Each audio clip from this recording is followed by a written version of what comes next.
It started with one tiny sound, tap.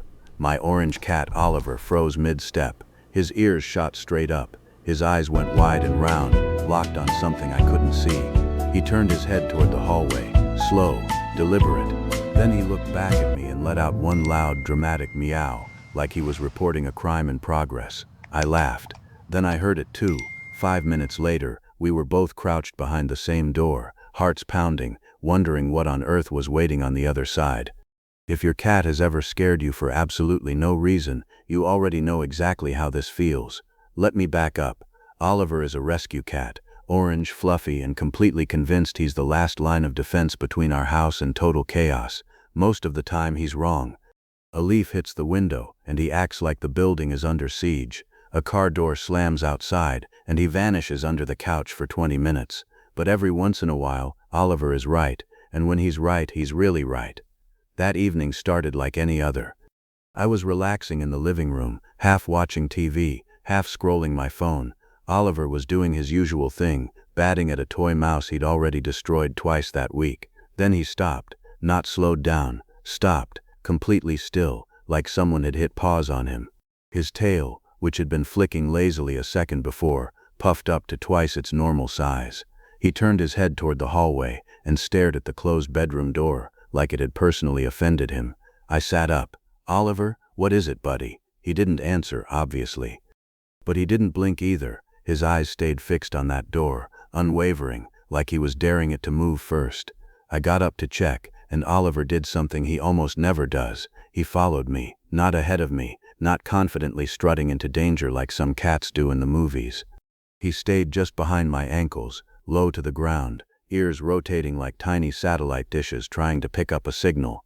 When we reached the door, Oliver stopped again. He pointed his nose toward it, sniffed once, then looked back up at me with an expression I can only describe as, "You check first." I laughed, mostly to convince myself there was nothing to be nervous about. "You're the cat, you're supposed to be brave." Oliver did not move. I reached for the doorknob, and that's when it happened again. Tap, tap, tap. This time it was closer, louder. Coming from somewhere inside that room, on the other side of a door neither of us had opened in hours. Oliver's whole body tensed. He backed up half a step, bumping into my leg, and for the first time that night, I felt it too. That small, cold flicker of wait. What if he's actually right this time? We stood there, frozen, two sets of eyes locked on the same door, both of us waiting for whatever was going to happen next. Neither of us moved, neither of us breathed, and somewhere behind that door, something moved again. Orchestrated narrative expansion maintaining stylistic consistency throughout. Orchestrated narrative expansion maintaining stylistic consistency throughout. The door swung open. For a second nobody moved. My mom held her breath behind me. Oliver stayed glued to my ankles, refusing to go first even now, after all that build-up. The room looked completely normal, bed made, curtains still, nothing out of place. For one full second I actually felt a little embarrassed, standing there braced for danger in my own quiet bedroom.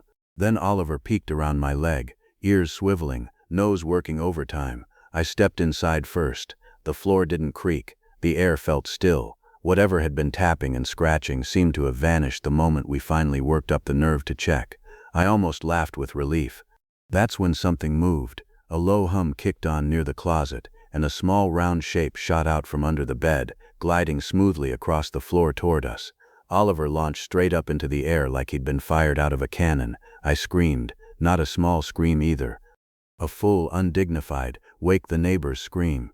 My mom burst out laughing so hard she had to lean against the doorframe. It was the robot vacuum, the one we'd bought weeks ago and completely forgotten about, sitting quietly under the bed on some kind of scheduled timer, tapping against the bed frame every time it bumped into something in the dark. The great mystery, the tension, the whispered theories about what might be waiting behind that door. A vacuum. Oliver did not find this funny. He stayed pressed against the wall, tail huge, eyes locked on the small spinning machine like it might still turn out to be dangerous. The vacuum, completely indifferent to the drama it had caused, continued gliding across the floor in its neat, methodical pattern.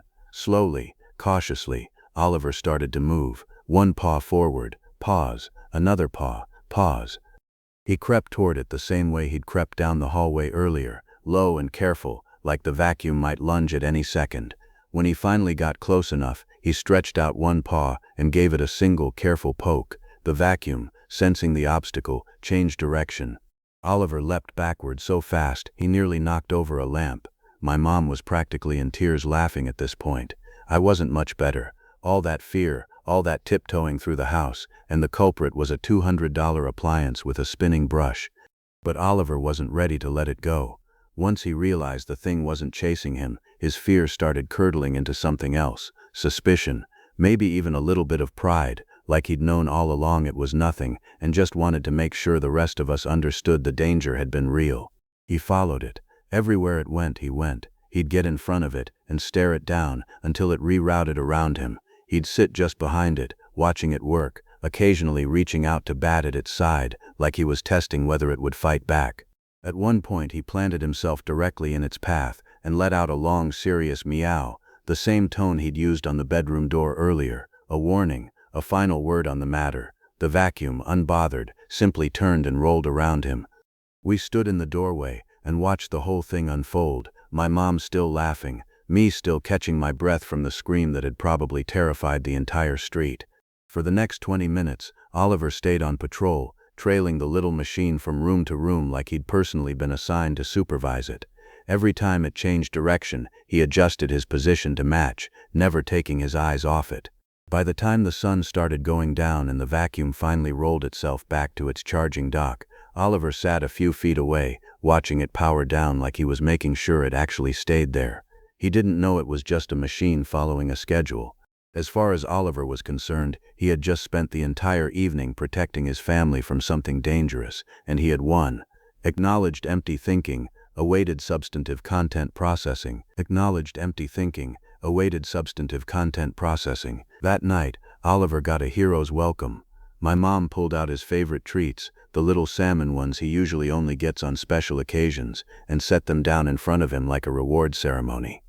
Oliver walked up slowly, sniffed them once, and then ate them with the calm confidence of a cat who felt he had absolutely earned this. He spent the rest of the evening strolling around the living room with his tail held high, stopping occasionally to look at us like he expected applause. Honestly, at that point, we were happy to give it to him. "You saved us from the vacuum, buddy," I told him, scratching behind his ears. Truly heroic work. He blinked slowly at me, which from a cat is basically the highest compliment you can receive. I posted an update the next morning, a quick clip of Oliver strutting around like the world's proudest security guard, and it did even better than the first one. People wanted to know if he'd made peace with the vacuum. Someone joked that he should get a tiny badge. Someone else said their own cat had done something almost identical last year, and suddenly there was a whole comment section of people trading stories about their own dramatic, oversized personality pets. It was a strange, small kind of comfort, realizing how many of us have a Oliver in our house. But the story wasn't quite finished yet. The next morning, I was in the kitchen making coffee when I heard it, a familiar hum. The vacuum had started its scheduled cleaning cycle, right on time, gliding out from its dock in the hallway. Oliver's head snapped up instantly. For a second I braced myself for a repeat of the night before, the frozen stare, the puffed-up tail, the dramatic retreat. Instead, Oliver trotted straight toward it, not away, toward it. He walked right up alongside the vacuum, matching its pace, and began following it from room to room like he was personally escorting it through the house. When it turned, he turned. When it paused at a wall, he paused too, glancing back at me like he wanted to make sure I was watching him do his job properly. It wasn't fear anymore. It wasn't even suspicion. It looked, more than anything, like Oliver had appointed himself the vacuum's official supervisor, and he took the responsibility very seriously. I stood in the kitchen doorway laughing so hard I nearly spilled my coffee. My mom came in to see what was so funny, and just shook her head. "He really has adopted it, hasn't he? I think he thinks it works for him now," I said. We watched him trail it through the living room, down the hall and back again, tail up, posture calm, completely unbothered by the machine that had sent him leaping 3 feet into the air less than 24 hours earlier. Whatever fear he'd felt that first night had transformed into something closer to ownership. As far as Oliver was concerned, this was his house, his family, and apparently now his vacuum. That evening, after a full day of patrol duty, he curled up in his usual spot on the couch, right against my leg, and fell asleep almost instantly. No tension in his shoulders, no ears swiveling at every small sound, just a tired, satisfied cat who'd had a very big couple of days.